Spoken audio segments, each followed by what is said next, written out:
जालना जिल्ह्यामध्ये भीषण पाणी टंचाई निर्माण झाली आहे। टँकरनं पाणी पुरवठा करण्याची मागणी आता सगळ्या गावकऱ्यांनी केली आहे। जालन्यातील 158 गावातील पाणी उपशावर बंदी घालण्यात आली आहे। पाणी टंचाई दूर करा, नागरिकांनी ही मागणी केली आहे। मतदानापुरते आमच्याकडे येऊ नका, आमची पाणी टंचाई दूर करा अशी मागणी नागरिकांनी लोकप्रतिनिधींकडे केलेली आहे। आता पाणी पातळी 6 मीटरनं खाली केली आहे।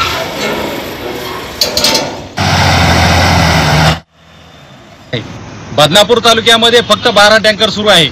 80-90 गावाच्या तालुक्याचा समावेश असलेल्या या परिसरात फक्त 12 टँकर ही लाजिरवाणी बाब आहे।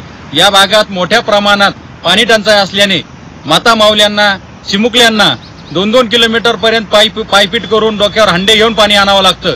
हे प्रशासनाला दिसत नाही का? फक्त मतापुरतीच लाडकी बहीण या सरकारला आठवते का? लाडक्या बहिणीचे हाल या सरकारला दिसत नाहीत का? प्रशासनाने तात्काळ या भागात टँकरची सुविधा उपलब्ध करून द्यावी। मागेल त्या गावाला टँकर उपलब्ध करून देण्यात यावे। पाणी टंचाईवर मात करण्यासाठी सरकारने हे पाऊल उचलावे।